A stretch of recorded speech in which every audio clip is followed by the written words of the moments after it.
Hello and welcome to the Global Discussion, discussions with creatives, leaders and thinkers. Today, I'm really delighted to be joined by Piia Kuosmanen. Piia, it's an absolute pleasure to have you here on the show. I'm going to hand it straight over to you. Tell us a little bit about who you are, what you do, a little bit about your journey and background. Over to you, Piia. Hey, Simon. It's good to be here.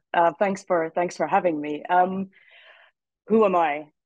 This is this is a tough question. But I guess if you were to look into what I do mostly, I'm a serial entrepreneur. Currently on my second or third startup, depending how you look at it, frankly. But who's counting? Just going through a transition. In fact, I recently closed one up and then started a new one. So it's an interesting time that you catch me in. And also very sort of a citizen of the world. So I worked all over the world on four different continents, doing different things, mostly related to tech and leadership. And so yeah, we can start from that, and then we just sort of delve in and see what happens next, Fantastic. what we find. And Yeah, you're joining me from Helsinki, that's which right. is Yeah, which is Finland. fantastic. So tell me a little bit more about this, serial entrepreneur. I think you've also admitted to drinking far too much coffee. But tell Yes. tell us about the new venture. Tell us about this exciting sort of new entity that you're sort of growing here. Right. So, yes. So, first of all, the thing to know about Finland is it might look like it's getting a bit dark, and that is in fact true. Where the winters are quite dark here, and there's also snow, the white thing you might see in the background. And so, it's full winter. I think, in terms of what I'm doing now, I think I've always been driven by novelty and by solving problems and by learning. And I think the world is a big and fascinating place. And there's so many things to see and experience. And I think that's sort of driven me into the direction of building things and experimenting. And I think recently I've started working on enabling green transition in electricity grids, basically, meaning that when climate change, we all know climate change is happening. One of the key things is adding green energy production into the network. That means more solar panels, more wind turbines, all of that. But the problem is that when the windmill is rotating and generating electricity, if you're not consuming all of that electricity, there's no balance in the grid. The grid goes pop. Your screens go dark. So there needs to be a balance between consumption and demand. So my company, which is called Exaum, and we're going to spell that in the show notes, I suppose. Um, we basically offer that balancing capacity to the energy grid so that we can keep increasing solar panels to it, and the electricity grid keeps functioning for all of us. So that's what we're doing. I'm kind of psyched about it, frankly. Yeah, it sounds well, first of all, a great thing to be involved in. Obviously, the Right, the, the continued expansion of whether it's turbines, green wind energy, right. producing green energy, solar panels. I know is extending That's right. Yeah, significantly in various parts of the world, but it still seems like there's a long way to go. And it's interesting that there is. Yeah. that's sort of at sort of my end in terms of like what I'd be doing as a consumer to Mm, maybe tap into green energy, but you're looking at it from the grid perspective as well and that's right. balancing that power through your company, which is EXAUM. I'll just spell it for anybody who wants That's a quick right. look on their Well phone done. as they're listening Yeah, to this cheers. episode Yeah, or watching. yeah. There you go. Um, it is Exactly. Yeah. it is interesting, and I know that that's it's not your first business as well, and you also do quite a bit of, or have done quite a bit of performance coaching. You're also a public speaker, so maybe you could expand on that a little bit for us too. Oh, that happened by accident. 100%. So this was about 10 years ago, when I was still studying for my engineering degree. And I ended up being very active in student politics. I was elected the head of the National Student Union about 10 years ago, uh, which is a very visible role in my country because you're essentially representing the entire student body, and met the president, and went to the Independence Day ball, which is a huge deal. So met with the ministers and tried to sort of advocate for student rights and issues. So a very visible role. You talk to the media and all of that. So you throw someone like that into the deep end with very little experience. I was able to get some training for that, and I realized that I was able to share ideas and connect with people for that, and that sort of gave me the impetus to then continue doing it. And in the past 10 years, I've pitched for a lot of startups, I've pitched for a lot of events, I've built events, and it's sort of an ongoing thread of storytelling and connecting with people and conveying ideas, which I'm trying to integrate into everything I do if I can. Yeah, Yeah, and that's how it I goes. think public speaking particularly. I mean, you've been doing it for a long time now, and you've spoken Right, a lot of different right. areas and events. But particularly with this new venture that you're involved in, as Mm. a balanced service provider, which I think is the right term, right? Where you're, Balancing the energy grid. Yeah, yeah, yeah, that's it. Yeah, yeah. And when you're talking about, working with those sort of transmission system operators, the people that manage the grids, right? right. You're, I'm sure there are lots of opportunities to speak at these type of events because there's an awful lot of discussion going on here in terms of, I mean, COP24 has just recently happened at the time of Yes. recording. There's an awful lot of coverage in the media. Mm, We're seeing a huge shift to electric vehicles. yes. There's a little bit of pushback on that in certain Sure. circles. Certainly. And it seems to be a topic that's just going to require somebody that can articulate the benefits, the challenges, and through your organization, what you're doing with that from a proof of concept, how it all works, how it all fits together. Because ultimately, we have to scale what we're doing, don't we, if we want to That's right. make a difference. We have to. And you said it yourself, we're moving a lot of things to working on electricity now, like cars is a really good example. Industrial heating, which is massive, that's another thing. Like all of those Amazon warehouses, like how do you heat them up? How do you keep them warm? Where does the electricity come from? All the computer servers everywhere in the world, another thing, they're generating heat, but what's happening with that? So these are huge issues we're solving, and there's always going to be pushback because at the end of the day, I'm an idealist at heart, but when you build businesses, you have to deal with the cold, hard reality of usually people need to have an incentive to change. If you're asking them to change, there needs to be something in it for them. Yeah. Because they have to go through the pain of changing habits or changing their behavior, and we don't want to do that ever. I don't want to do that because it's work, right? So there needs to be a payoff. So I'm fairly new to this venture myself, but I'm already seeing the delightful challenge of turning engineering jargon into something that people can actually understand and connect with.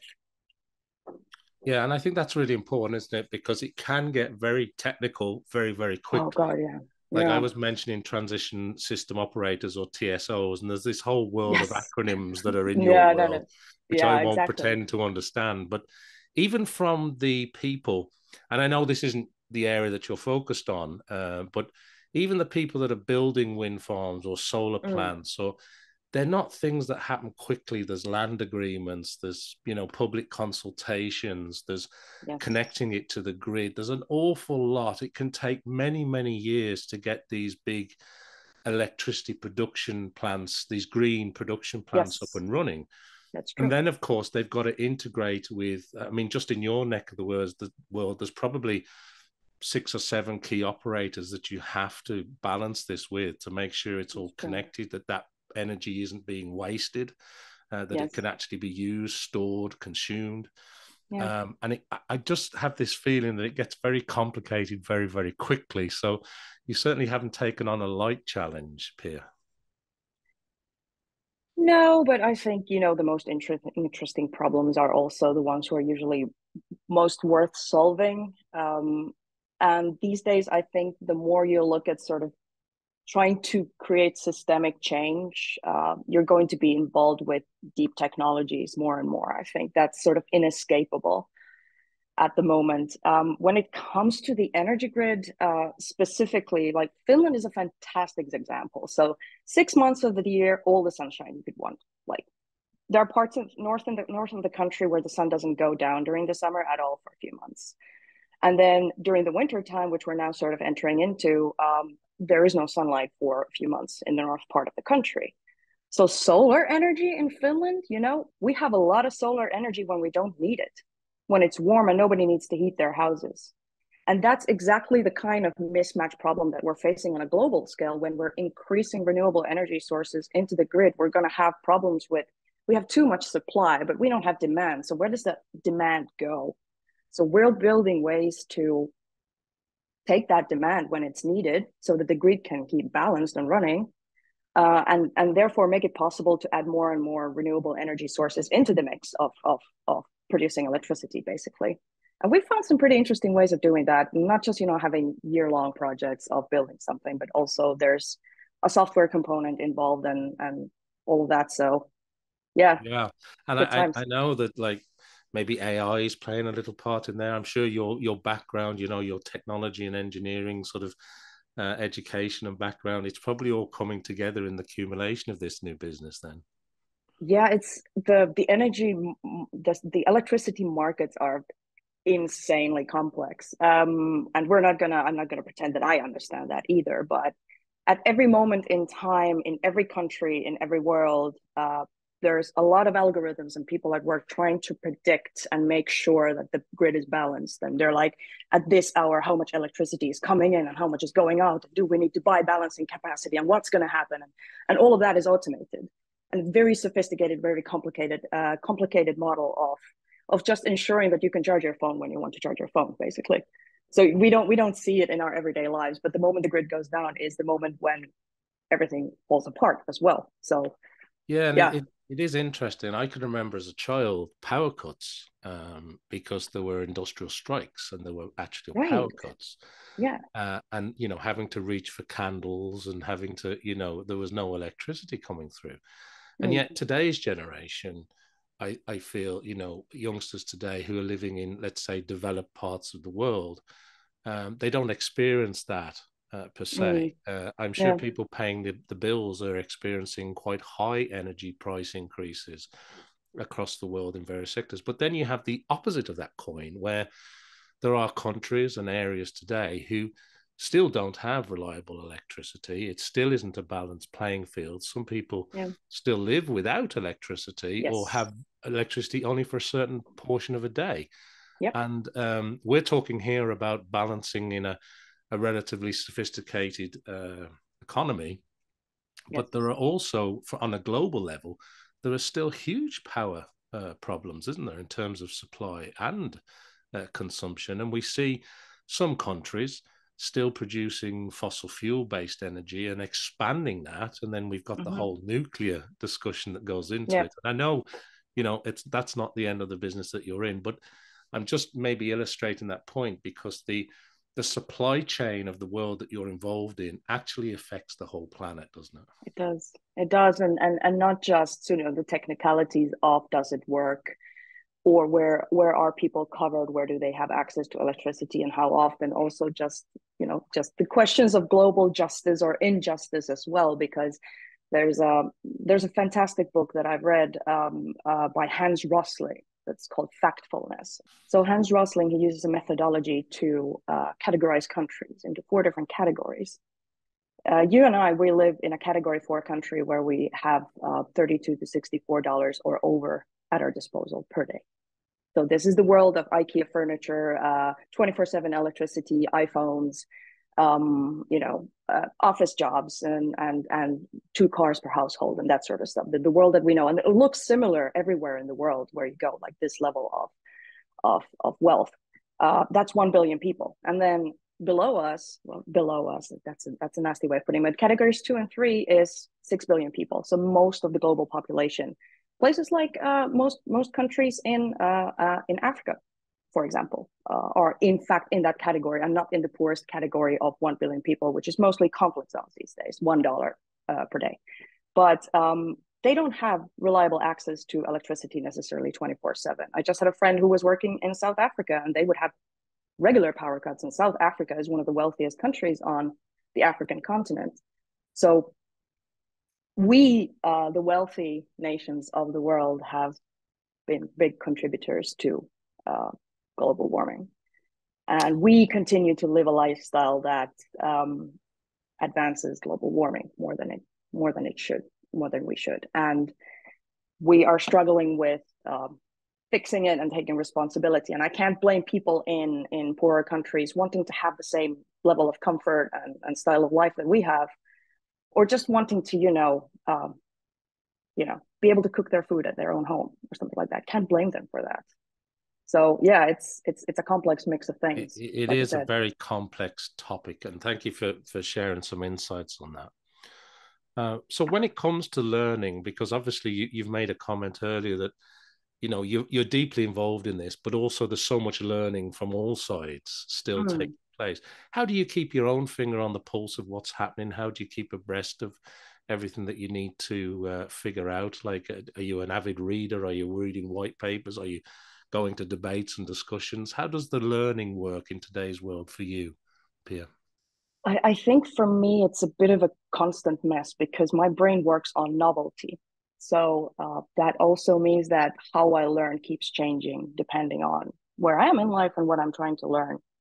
I think currently I've gone back to the habit of reading. So I fell out of the habit of reading for a long while.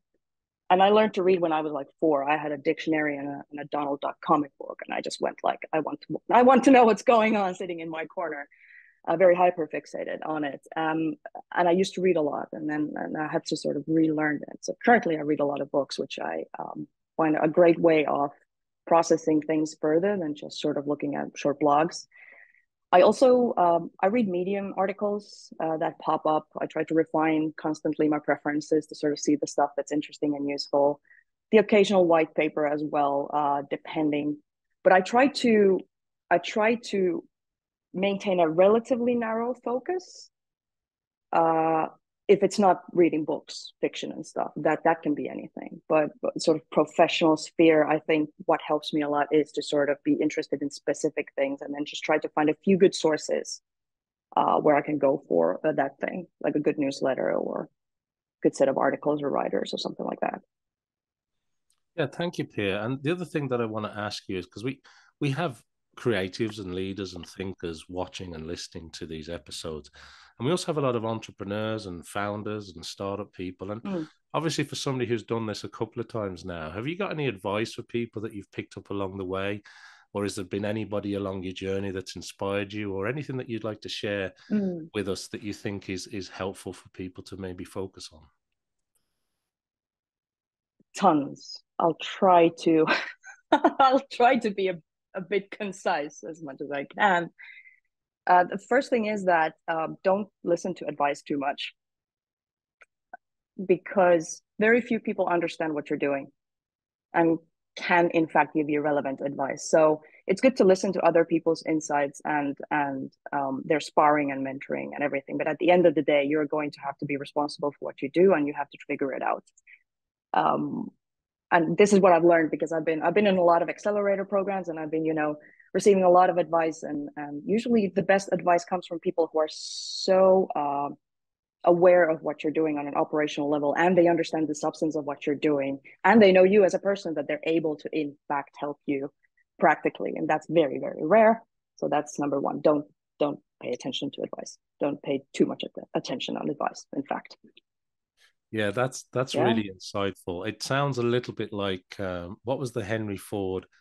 There's no point asking people what they want. They'll just say a faster horse, and he was trying to develop Yeah. cars. There is a little bit Yeah. Yeah. about, Yeah. yeah, there's something there, isn't there? And I think of when you were talking, I was also thinking of Steve Jobs and the iPhone development when it was the Mm, first phone with a glass screen and no buttons, and then an app right. store. And you can't conceive that if you're working in the today and you actually fundamentally know where you're going to. And I think it's very insightful to say, look, sometimes you don't need too much advice, you don't need too much baggage or too much current thinking, because you need Mm. new thinking, don't you? Maybe. Yeah, I think you're hitting on something really fundamental, and I think especially when building a tech company, I've sort of you know slammed my head against the wall making mistakes with this thing in particular because I would years ago I would start with like I interviewed 50 people and asked them what they want, and then I would try to build something that they want and I find out nobody wants to buy it, and then I would go, why? They're telling me that this should be the thing, but then when I'm asking them to actually put their money where their mouth is, it doesn't So what's wrong here? So I believe that the disconnect is that we often think we want different things than we actually want, and we, like you said, we can't communicate what we can't imagine as well. So I found more and more as I go on my journey of entrepreneurship is the simplest thing is just to do something and put it in front of people as quickly as possible and see what they do. And if they like it, they will pay for it. They will use it. They will be delighted by it. And if that doesn't happen, then you need to change it quickly, put it in front of them again. So just sort of like do a very quick and dirty, very action focused approach to everything that you do, and just sort of take it from there. Sure. Well, thank you for Yeah. sharing that, because it's a nice, refreshing change from maybe some ways Is that it? people some ways people traditionally think, I think, is the one that you illustrated. You go Mm, through the research groups, you try to find a gap in the market, but sometimes there is something bigger sort of burning, that the direction that's saying, no, this is the way we have to do this. mm. And it's a little bit like, I was having a great discussion recently with somebody about AI, and I know it comes Right. up a lot all the time in lots of Yeah. It's conversations, booming. but they just said to me that, well, it's artificial intelligence, it's Mm, artificial, and that's the key. And just the yeah. way they said it, it just landed with me. And I know it's so simple to say, Mm, and then it's a regurgitation of everything we know so far, put together in a different way with an algorithm and given back to us. exactly. What it isn't is brand new. It's a mismatch of everything we've fed it with. And Yes. that, I think, in terms of what you're doing, in terms of moving things forward, in terms of coming up with those new solutions, sometimes it takes that inspiration, that entrepreneur, to be able to think differently, to have that, sometimes the tenacity to keep going when, or maybe people around them are saying, no, this isn't right. And I know it's a balance, because sometimes you should give up and move on to something. Right.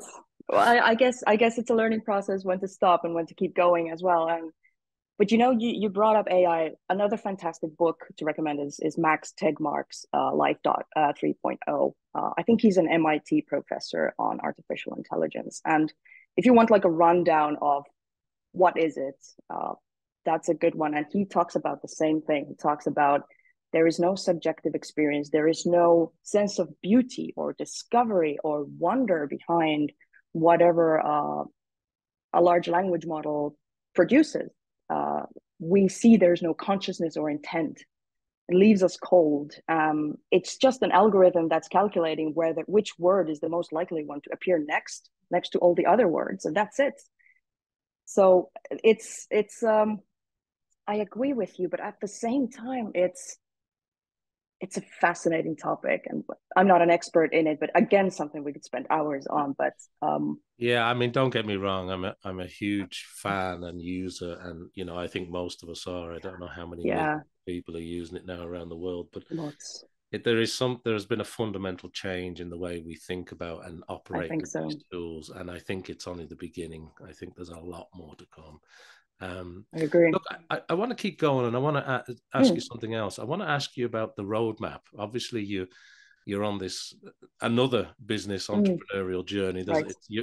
You haven't taken on a small topic here. It's a huge, important global topic. But when you look forward and you think about the next 6, 12 months, maybe longer than that, how do you plan today? How does that work in your world? Is it meticulous? Is it spreadsheets? Is it, what am I doing this week, this month? Is Mm. it quarterly goals, or is it bigger than that? Do you think in terms of what I'm doing next year? How does planning work in your world at the moment? It it's less operational than spreadsheets or 5-year plans or whatever. It's more value based for me. So I'm sort of thinking what's important for me. What impact do I want my actions to have on the world?